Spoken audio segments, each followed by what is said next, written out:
பழனிசாமி தான் ஏ1 அப்படின்ற மாதிரி சொல்லியிருக்காரு. ஏன் பிடிச்சி உள்ளே போடுக்கல, நாங்களாம் வேணாங்கிறோம். சட்டப்படி போடுங்க தம்பி.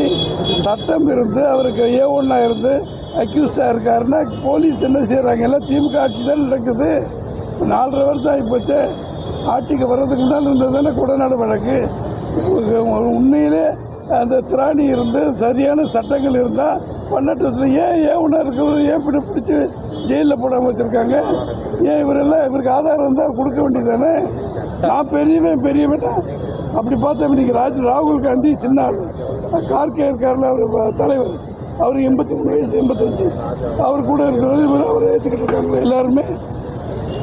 அவர் வயசு சின்னவர் தம்பி, ஆனாலும் அவருக்கு அடுத்து உட்கார வைக்கிறாங்களே ராகுல் காந்தி. அது மாதிரி பல இடத்துல பல பிரச்சனைகள். இவர் வயது முதிர்ந்ததுக்கான நான் சீனியர் சொல்கிறதுக்கு அர்த்தம் இல்லை.